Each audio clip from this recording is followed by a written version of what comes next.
এটা যেহেতু বছরের প্রথম মাহফিল, এটা অত্যন্ত প্রাণবন্ত হবে এবং খুব গুরুত্বপূর্ণ আলোচনা এখানে হবে। আল্লাহ যেন বক্তাদের জেনকে খুলে দেন, আমাদের জন্য যে সমস্ত কথা উপযোগী সেগুলোই যেন তাদের মুখ থেকে বের করার তৌফিক দান করেন। সবাই বলেন আমিন। আমি জালসা বাড়িতে গেলে আমাকে একটা কথা একটু বিব্রতকর লাগে, মেহমান মেহমান। আমি তো মেহমান না, আমি হচ্ছি কোরআনের কর্মী। কি বলেন আপনারা? আমি কোরআনের কর্মী হয়ে থাকতে চাই, কোরআনের কর্মী হয়ে বাকি জীবনটা অতিবাহিত করতে চাই। এজন্য শুরুতেই আমি আপনাদের সহ মা বোনদের কাছে দোয়া চাই, আমার জন্য দোয়া করবেন, আল্লাহ যেন কোরআনের জন্য আমাকে কবুল করেন।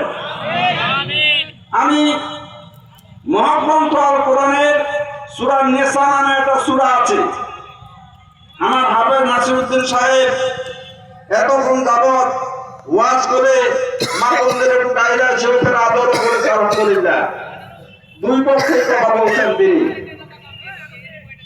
আমি বলছি মা বোনদের নামে আল্লাহ তাআলা একটা সূরা নাযিল করেছেন, সূরাতুন নিসা। পুরুষদের নামকরণে সূরা হয়েছে, কিন্তু পুরুষদের আলাদাভাবে কোনো সূরা নাই।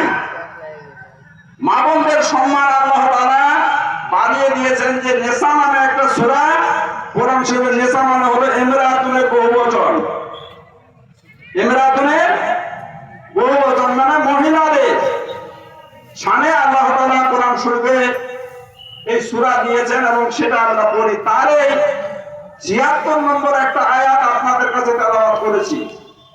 এর উপর ভিত্তি করে সংক্ষিপ্ত দু একটা কথা আমি বলবো, এর মধ্যে বক্তা এসে যাবে আশা করছি।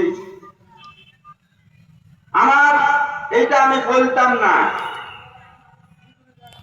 আমরা বর্তমান যে মুসলিম সমাজ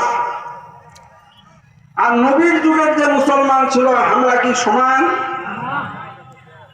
আমরা হালে মুসলমান আর ওনারা ছিলেন আসল মুসলমান।